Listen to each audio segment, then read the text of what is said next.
Pencils, fully leaded education talk. Here are your hosts, Dr. Tim Slecker and Dr. Johnny Lupinacci, educated educators talking education. Yes, it is. Tuesday night, Busted Pencils, fully leaded education talk. Educated educators talking education. 855-752-4842. The number right away, Johnny Lupinacci. Johnny, speaking of, how are you, my friend? I'm good. I'm excited. I mean, this week is already off to, banner set of shows. We had great guests yesterday. We had an awesome show and got one I've been excited for months. Yeah. So we'll get there. We'll get there quick, Tim, because I'm like, we'll get there quick. But here's the thing. Tomorrow night too. Got to put it out there. If you're in Madison, check it out. Go get it to the Minocqua Brewing Tap Room. First of all, you know why, Johnny? Because Busted Pencils is sponsored by Minocqua Brewing Company, who sued the state of Wisconsin to end its parasitic voucher system that hurts public schools. Minocqua Brewing Company is making Wisconsin great again, one beer at a time. Check out MinocquaBrewingCompany.com to see where you can buy their progressive beer. And if you get down there tomorrow night, 6 o'clock, it'll be a live, remote cast. Tim and Johnny remote from Washington and Ohio. And then coming out of the tap room, Kirk is going to be down there, the owner hosting the show. Guests Heather. And you just got a great lineup of people and everybody participating in the episode. There it is. Everybody participating at Minocqua Brewing gets to join. They can join in. Big thing though, big focus, registering people to vote to get them out there. But yeah, Minocqua Brewing Company tomorrow night, 6 o'clock, get down to the tap room in Madison, right across from East High School. Yeah, you go down there and hang out, have a beer. If you're like me, you have a nice one of their sodas. You buy some t-shirts. You just enjoy yourself and meet with a lot of great people talking about truly the things that matter most. And at this point too, getting as many people as we can registered to vote, because this election coming up, Johnny Lupinacci, man, we got a lot to say. All right, Johnny Lupinacci, you're excited about this episode tonight. Special guest. I gotta say yes. This is a reigniting of a relationship that was built back in the day when Busted Pencils was solely just a podcast. Rethinking Schools, which has its origins in Milwaukee, Wisconsin. We teamed up back in the 2015, 2016, created a partnership where on the Busted Pencils podcast, I would feature Rethinking Schools authors. And guess what? Rethinking Schools would feature the Busted Pencils logo in their print materials too. And it was a beautiful relationship. Some of the most incredible episodes. And in fact, that new bustedpencils.com that's about to be available, we can reissue those great episodes where we have everything about there. But tonight, Johnny, we're announcing we're back. The relationship is rekindled. Busted Pencils, yes, Busted Pencils and Rethinking Schools together again. And our guest is a social justice educator, accomplished writer and researcher. She's an experienced consultant and speaker. Also a movement and meditation instructor, but most importantly, she is the first, the new, the only so far executive director of Rethinking Schools. Welcome to Busted Pencils, Dr. Sierra Kaler-Jones. How are you, Sierra? I'm doing well. Thank you so much for having me. I'm so thrilled about this partnership, and I can't wait to just continue highlighting the stories of social justice educators. It is great. And I said the stuff out there, first of all, right off the bat, everybody go to Rethinking Schools, check it out, see what they're doing. Lots of amazing stuff. But Sierra, so you're the first executive director. Tell us and the listener, what does the executive director of Rethinking Schools do? Oh, yes. Well, pretty much anything that you can think of, I am involved in it. I help to oversee the business and the operations side of the organization, the nonprofit aspects aspects of the organization, as well as the content and the editorial. So you'll oftentimes find me with my fundraising hat on. That's a huge part of my job. But I also get to write for the magazine. And I'm excited to talk a little bit today about the spring issue of the magazine, as well as one of my newest pieces in there, Teaching Dance for Transformation, because I come to education work as a dance teacher. Think about this, the question. So Rethinking Schools promoting a social justice view of education, particularly teaching. What does that, I mean, tell us, like, Rethinking Schools, what the connection, the commitment, the mission to social justice and education. Talk more about that. Absolutely. So first, I just want to honor Rethinking Schools' almost 40-year rich history.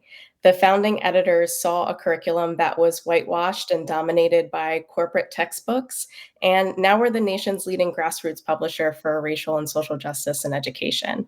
And right now, we're navigating a difficult time. There are anti-history bills, there's book bans, anti-LGBTQ plus legislation, there's attacks on educators, and really just the promotion of distrust in public schools is rampant.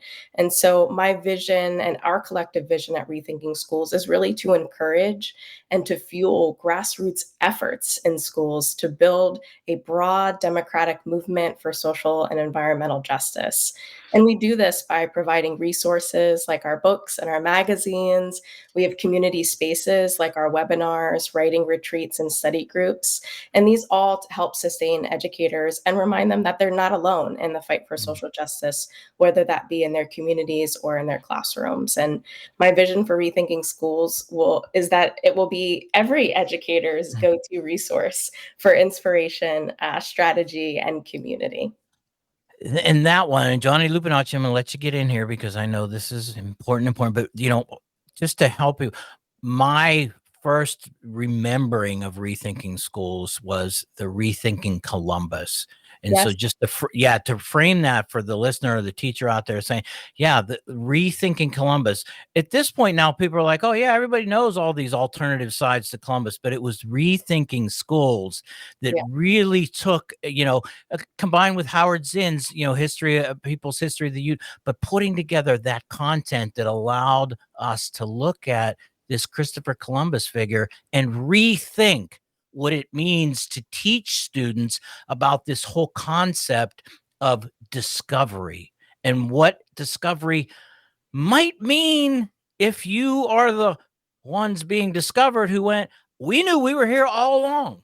Right. Nobody discovered anybody. And so that reframing, so that's, again, Rethinking Schools. Johnny, I'd say that was my introduction, Johnny, to Rethinking Schools, was Rethinking Columbus.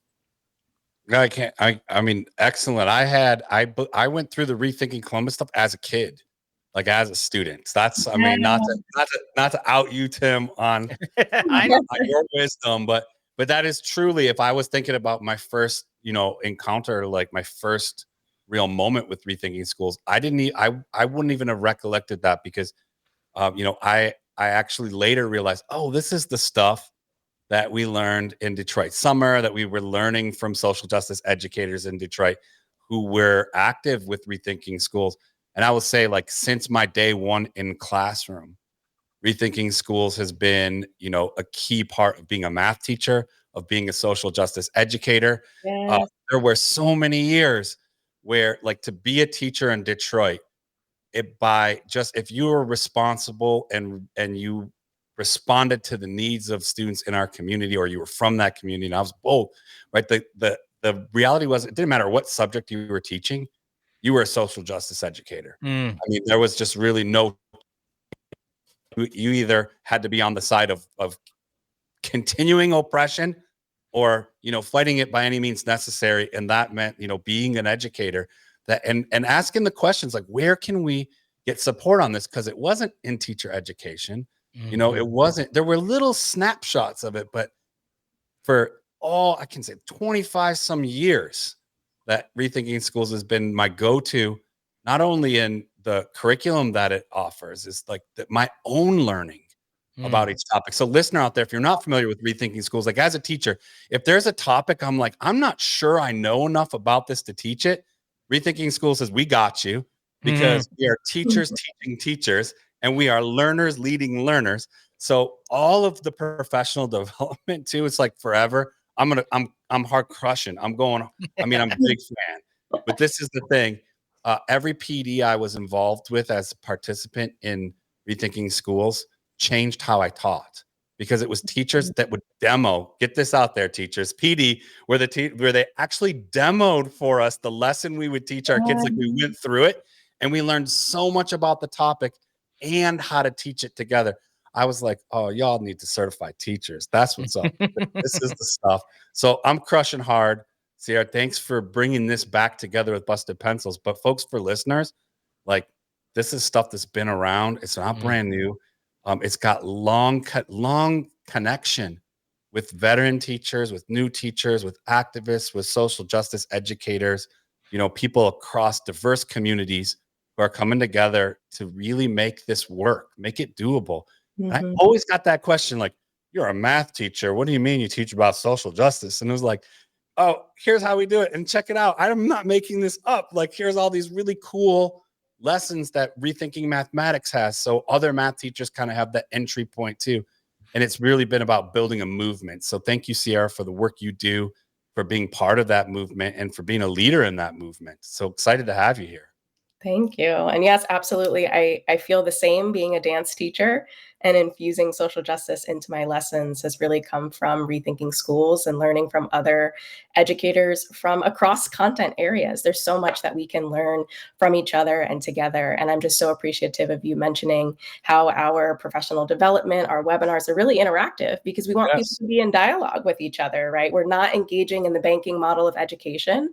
We are really aimed at education for liberation, and how do we get liberated together? I continue to learn so much from the lessons as I read them, both pedagogically about things that I can use in my work as a dance teacher, but also just the content area and the content knowledge. There are historical events that I have never learned before. And as an adult, now I'm able to learn that from my colleagues and my comrades at Rethinking Schools and all of the contributors and educators that are a part of our network. Oh, our guest, Dr. Sierra Kaler Jones. She is the executive director of Rethinking Schools. We are announcing, yes, the partnership reignited, not new, but just bringing it back together. Busted Pencils, Rethinking Schools. And when we get back, Sierra, though, too, you hit on a term, the banking model of education. We might need to define that. Yeah, banking model education, defining that when we get back.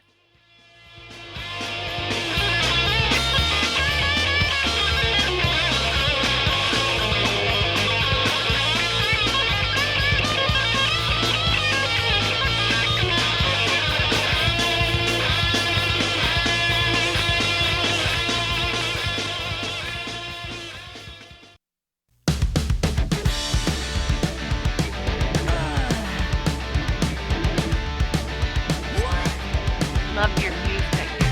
That's what everybody says, Kathy. Kathy loves the music. Of course you do. It's Busted Pencils, fully leaded education talk. Educated educators talking education. Yeah, the best music on the radio, bumper music for a talk show. Of course it is. Turn in with Johnny and I. We said we're going to have to release a playlist soon, the Busted Pencils playlist, so people can go out and download that. Love it. Our guest, though, I say, is 40 plus years as a teacher, Kathy Greeley. Her book, Testing Education, a Teacher's Memoir. We're talking about it.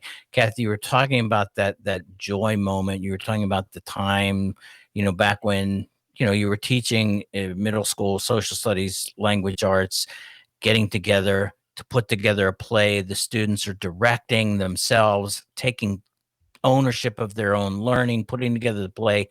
And they picked a student who, you were saying, it's potentially surprising that they picked him to be the lead role.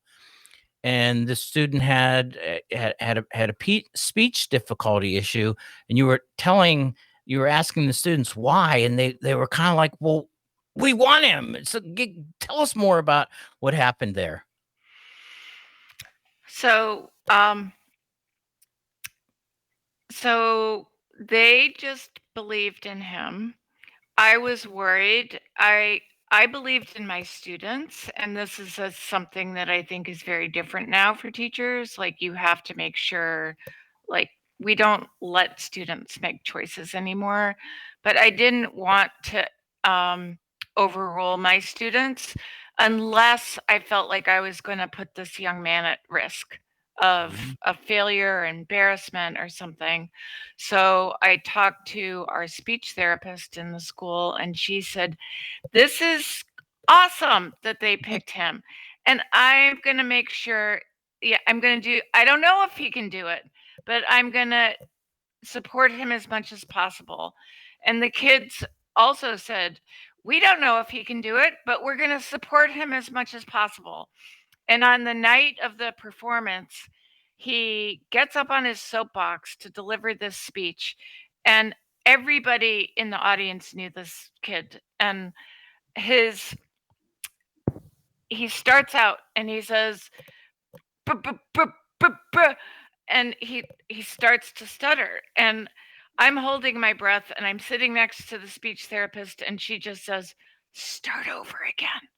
And he starts over and he delivers this whole speech. Like, it's literally a page and a half of, rising to support the union, and people were crying, and the audience erupted in cheers like they were ready to join the IWW.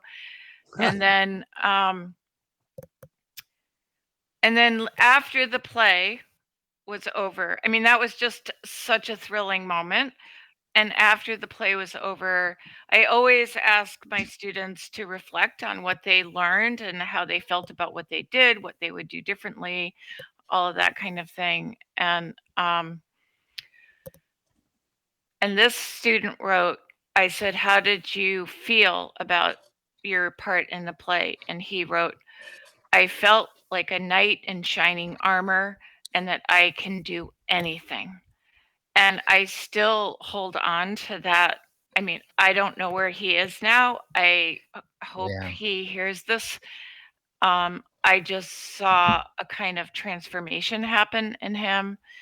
And I just want our students to have that kind of opportunity to do things that nobody expected that they could do. It's especially themselves. And yeah, that was a real moment of joy. That's truly a moment of joy. I think about that too. And what you're talking about, Kathy, too, is that professional autonomy that you as a teacher had, in that ability for you and your class to put together this idea of, you know what, we're gonna take this learning moment, we're gonna turn it into, at that point, a play. I remember doing these types of things too, actually, as a learner, and thinking they were great.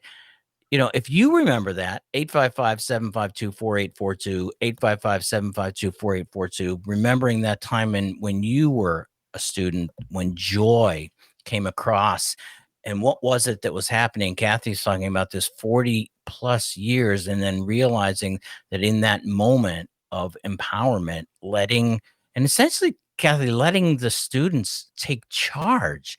Yeah. We talk about, with Alfie Kohn all the time, and he's like, let's let children make these decisions, and you'd be surprised at what they can do. And what you did there too is that moment. However, in the book, Kathy, that's not where you went. What happened? What happened over 40 years, Kathy? Oh gosh, Tim, what happened? It's hard to say where it started, but I think officially maybe it started with No Child Left Behind in 2001, with all of those policies. I personally think it started long before that. I think I go back to 1983 with The Nation at Risk, and I go back before that to the Board of Education, Brown versus Board of Ed, when a lot of white people were uncomfortable with the government telling them that their children had to go to school with Black children, and we can go even further back than that. So, but really, the the hammer came down, I think, starting in 2001 with No Child Left Behind, and this idea of federal testing and standardization and standardized testing, and that we're going to make sure that if everybody has to be proficient by the year 2014, and if they're not proficient, we're going to chop your head off. And actually they did, like in Massachusetts still, if kids don't pass our state tests, they do not get a high school diploma, which are the Mass Teachers Association, of which I'm a part. We're trying to fight that right now. But there have been thousands of kids who have been denied a high school diploma simply because they couldn't pass the state standardized test, which is not easy. I would encourage any of you to try to take it. There are 3 of them: math, science, and English language arts. So so that's what happened. And I would say it was a real corporatized model of what schools should be. Schools are not corporations, they're not factories, but we have turned them into that. So Yeah. Well, and so this too, the book's title, Testing Education, a Teacher's Memoir. I got to think that was kind of thrown in there very specifically because what you're talking about, Kathy. Yeah, No Child Left Behind. And Johnny Lupinacci, we do this too. We talk about it. We date it back, yeah, I think 1983 particularly. You can go back further there, Nation at Risk. We've actually, James Harvey, one of the architects, we've had him on the show. He talked about that too, as really being that moment when we empowered the federal government to kind of say teachers and public schools are the problem. And in 2000 with Bush, yeah, No Child Left Behind, and testing. Our guest, Kathy Greeley, Testing Education, a Teacher's Memoir. Yeah, we're going to have more. Give us a call when we get back.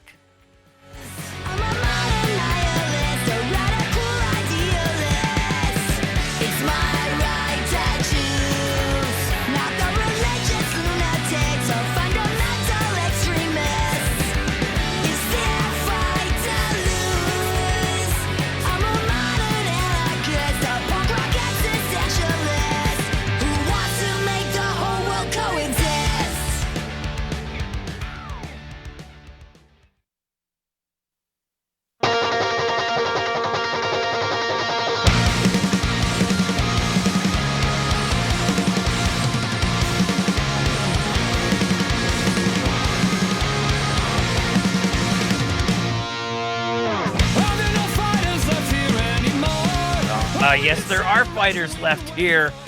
In fact, we know where they're at. It's Busted Pencils, fully leaded education talk, live from the Minocqua Brewing Tap Room in Madison, Wisconsin. There, Wisconsin Public Education Network, and special guest right now, Madison Teachers Incorporated, Michael Jones. Michael Jones, welcome back to Busted Pencils, sir. How are you doing, our friend? My pleasure to be here, Tim. Always a pleasure to be on your program.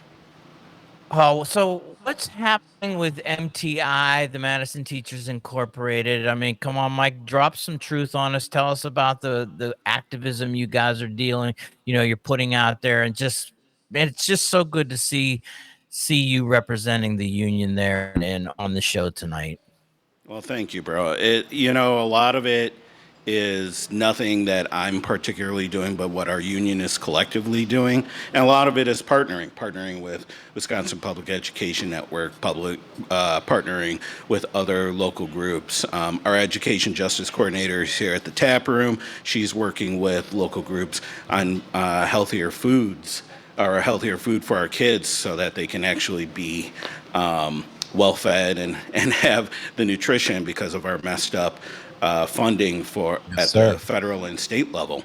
It leaves a lot of hungry kids and also leads to a lot of debt. And there's organizations trying to fight over $220,000+ in school lunch debt just from this past school year alone. And we know when our kids are suffering and they're hurting, that doesn't make it a great learning environment. We see it in all sorts of ways. So we are all just trying to band together to try to make the experience better, most importantly for our kids, and fight for the schools that our kids deserve.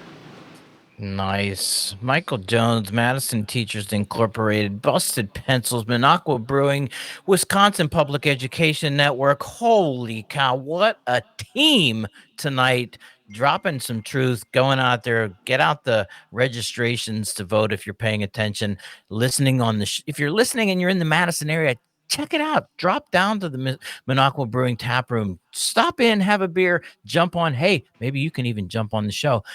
Michael, though, what else is going on in your world? What can you let us know since the last we saw you? We were there in person on April 30th, but what's been happening? Let us know. Well, a lot of it is coming together. Madison is most likely going to be going under a referendum, and it's going to be asking a lot of taxpayers like myself, like my neighbors here in this space, to up their taxes for public schools and to better fund public schools.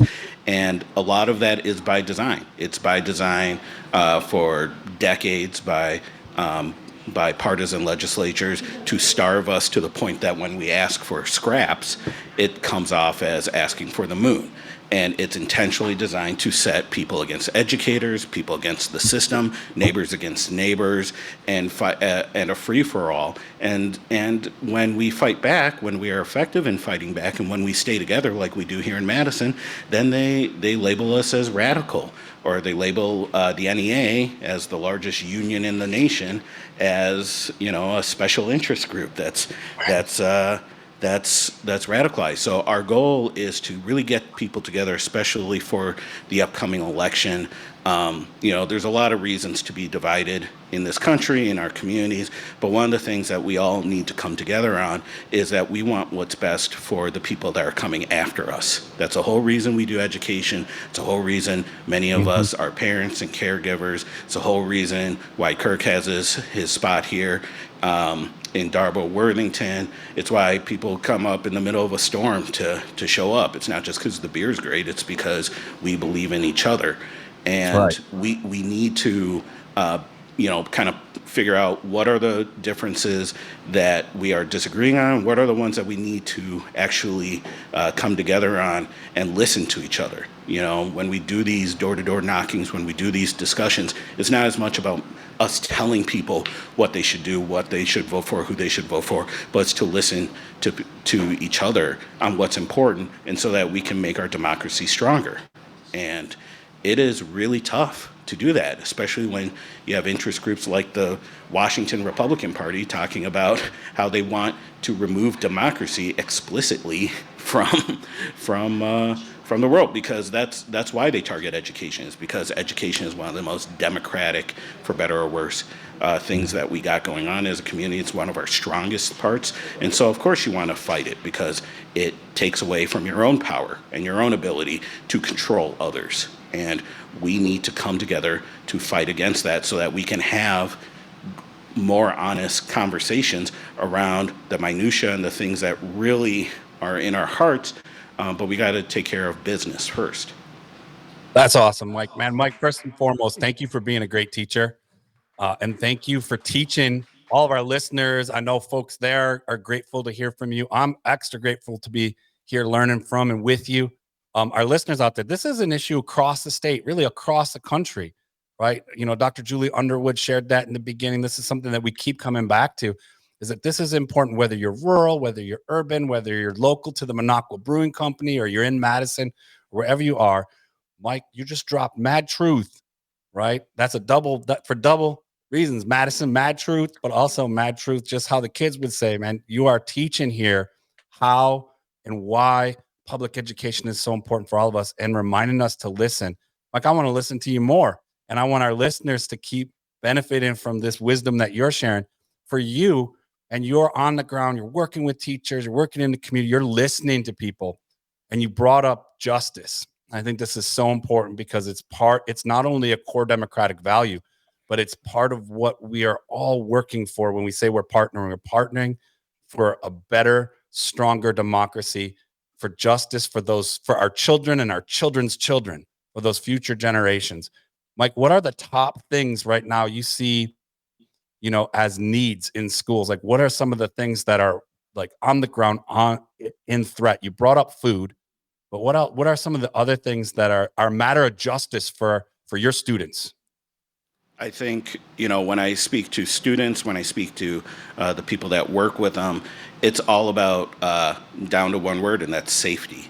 Whether we're talking about physical safety and dealing with the explicit things like fights, but we're also talking about emotional safety. These have been extremely traumatic times for us and our kids, and we're still going through the trauma. It's not like pandemics and racial unrest and socioeconomic unrest are just one-offs. These are things that reverberate, and our kids are doing their best to try to keep it together for themselves and for their families and for their communities. And many of them are doing a great job, but they need support and they need to feel safe. There's no learning done unless someone walks into any school building or any school space and actually feels safe, not just physically safe, but emotionally safe to try, to fail, to be the best version of themselves or work on it and try stuff out. We all have those experiences. So that's the whole point of this. And we got to fight for that, because we can't do that.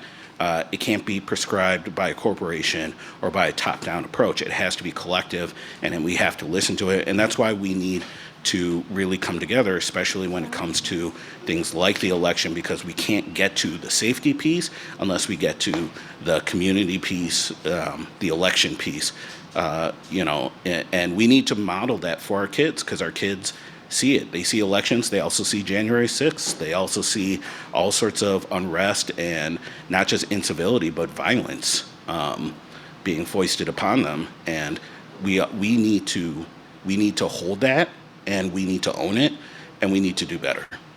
That's awesome. Mike, thanks for everything you do. Hey, we got some folks there at the Minocqua Brewing Company who are going to join the conversation.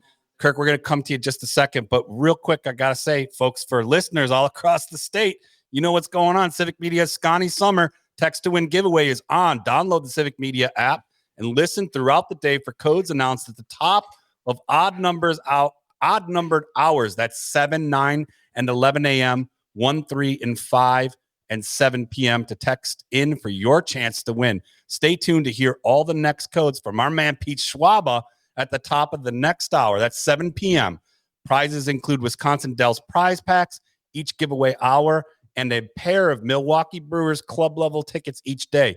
Entering just once will put you in the running for a grand prize of a weekend staycation or getaway in a beautiful Wisconsin locale. When you text in, you'll receive a bounce back text with a link to check your voter registration and sign up for Civic Media news and podcasts. When you do that, you'll earn bonus entries towards all available prizes. It will also check to make sure you're registered to vote. That's a big one. Get out the vote, bring the support together, get down to Minocqua Brewing Company. Kirk, what do you got for us there on the ground? Well, I'm a businessman too, and I love you made time to make money for Civic Media, because I'm making money for Minocqua Brewing Company by selling beer.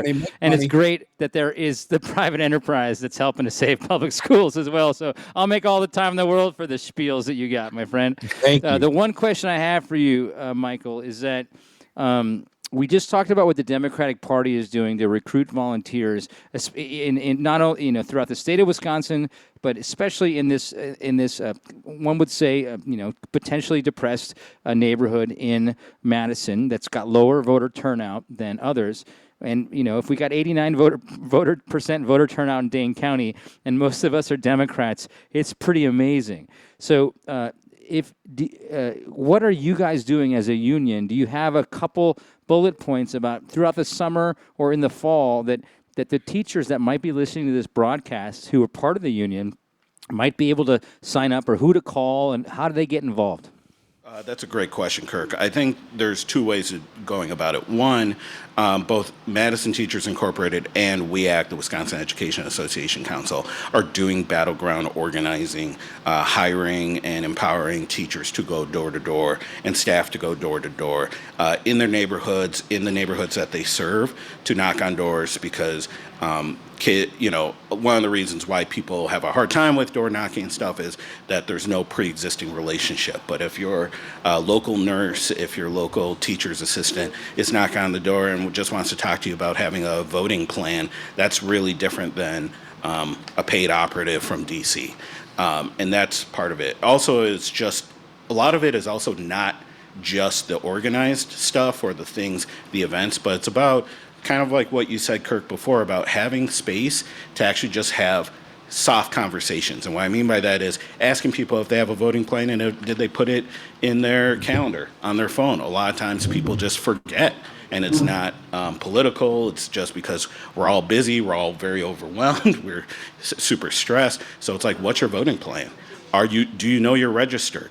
You know, a lot of my conversations with colleagues and with people in my community is not to shame them into voting, but just to be like, oh yeah, you want to vote? Okay, do you know where you're voting? Oh, do you know that you're registered? Do you have your ID? And then just kind of helping them a little bit by bit. It's not big conversations. And I feel like that takes away the anxiety and the stigma that comes with doing some of this organizing work, is that you're just having a conversation. And a conversation goes both ways. So it's your job to listen to them. They might ask you about your voting plan. They might ask you about what you're thinking about either a referendum or about a candidate. And you can be honest with them, but also it's not to press them into what you want. It's really to make sure they understand what they want and what you want are usually the same things, even if they're in different packages or they have different faces on it. We all want what's best for our kids. You know, that's a universal truth. How we get there might differ, but you know, and recognizing that and respecting that. And usually we can come to some sort of consensus, or it makes our democracy stronger by just having those conversations alone and not waiting until the last minute in October and November to do it, but doing that work June, July, all the way through and making them more organic and natural as opposed to just a stilted yes or no on Biden or Trump, but also understanding everything is connected to everything. Thanks, Michael. Appreciate it. Yeah, Michael Jones, thank you so much, man. Dropping some truth. I know, Kirk, we got a couple other people we're going to want to talk to when we get back. But, man, the night is going fast. Get down to Minocqua Brewing Company Tap Room in Madison. Busted Pencils Together, Wisconsin Public Education Network, Madison Teachers Incorporated. Everybody's in the house. Teachers, you're there. And, yeah, keep buying that beer and come on down, buy some more beer. When we get right back, though, Kurt, we got some more visitors who are there and want to talk to us. And we're going to be back live in a minute.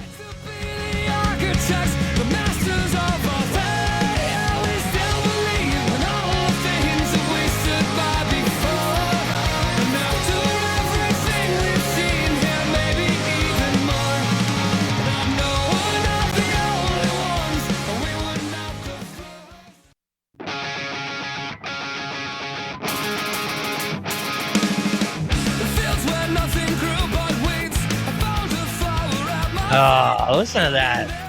There was a field. Weeds, no. Flowers. That's what we're talking about. Gardens. Beautiful gardens. Busted Pencils. Fully leaded education talk. Educated educators talking education. If you're watching the video feed, you saw me putting my glasses on to talk. Yes, for some reason, I need to be able to see to keep speaking. It's something, I don't know, this kind of, 855-752-4842 is the number. Give us a call. Great show. Guest Kathy Greeley, teacher, 40 years in the Boston area, Cambridge, Massachusetts, recounted testing education, a teacher's memoir, just 40 years, talking about what was, what happened, and the wishes. Johnny, I love the way you put in there and went, Kathy, what are the wishes? You're a genie. She went for that first one, though, like eradicate poverty. It was like, I'm like, whoa. But yeah, you think about that one. But you know what, though, Johnny? So you came back with, though, and saying, like, empowering true public education could really get us in that direction. I'm gonna back up on him and say it will. Okay. It's not even about could. Like it will. If people if they're supported, if they're given if their needs are met, to learn together. I mean, it was in one of the songs, dare I say, coexist together. Yeah. That really isn't that radical of idea, but it's been made radical. Yeah. And yes, we can through strengthening, education, not schooling, not getting higher test scores. Right. But spending meaningful time together, learning to be together, to have a form of literacy where we're reading and we're writing and we're